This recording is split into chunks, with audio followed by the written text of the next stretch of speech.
বিশ্বকাপ দেখাচ্ছে এখানে, আমরা আজ থেকে খেলা দেখছি না, খেলা দেখছি। আজকের এই ভিডিওটা শুধুমাত্র মোহনবাগান সমর্থকদের জন্য নয়, বিশ্বে আপনি যেখানে থাকুন, যারা ফুটবলকে ভালোবাসে, ফুটবলকে সমর্থন করে, তাদের জন্য। সবাই কোনো না কোনো টিমকে, কোনো না কোনো দলকে নিশ্চয় সাপোর্ট করেন আপনারা। তো যেরকম আমরা একটা টিম কন্টিনিউয়াসলি জিতলে তাদের সাপোর্ট করি, সেরকম আমাদের উচিত টিম যদি খারাপ সময়ের মধ্যে যাচ্ছে তো তাদেরকে সাপোর্ট করা। কারণ আসল যারা ফ্যান থাকে তাদের পরিচয় শুধুমাত্র খারাপ সময় পাওয়া যায়, শুধুমাত্র ভালো সময় এনজয় করে এটা হয় না।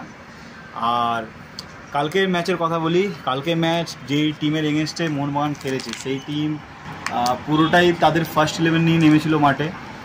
ইভেন মোহনবাগানের আপনারা যখন যদি দেখেন, ডিফেন্স লাইন থেকে পুরো আমাদের মিড লাইন অবধি কোনোটাই ফার্স্ট 11-এর প্লেয়ার ছিল না সেরকম।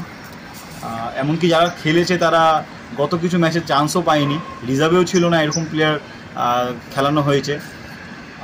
সব কিছু কোচের হাতে থাকে না, সব সময় যে আমরা সব কিছু কোচের হাতে ফেলে দেবো সেটা না। কারণ লাস্ট আমরা যদি মুম্বাইয়ের সাথে যে ম্যাচটা হয়েছিল, তাতে লিস্টন ক্লসও যে রেড কার্ডটা খেয়েছিল, সেটা কিন্তু কিছুতেই মানা যায় না। কারণ রেফারির সাথে তর্ক করে বা রেফারিকে গালমন্দ করে সেই লাল কার্ডটা খাওয়া হয়েছিল। জুয়ান ফার্নান্ডো নিশ্চয়ই লিস্টন ক্লসকে বলেনি যে তুমি যাও রেফারির সাথে তর্ক করো বা রেফারিকে গালমন্দ করো, ঠিক আছে? তো এইগুলো কোচের হাতে থাকে না। জুয়ান ফার্নান্ডো খুব ভালো কাজ করছেন, এর আগেও আমরা ম্যাচ জিতেছি, আমরা চ্যাম্পিয়ন হয়েছি। আশা করছি এখনও আমাদের লিগটা কমসে কম 22-23টা ম্যাচ থাকে, সামান্য এখন 6-7টা ম্যাচ খেলা হয়েছে, প্রচুর ম্যাচ বাকি আছে, আমরা অবশ্যই ফিরে দাঁড়াবো।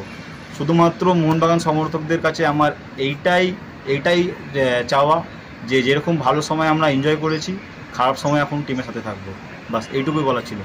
জয় মোহনবাগান।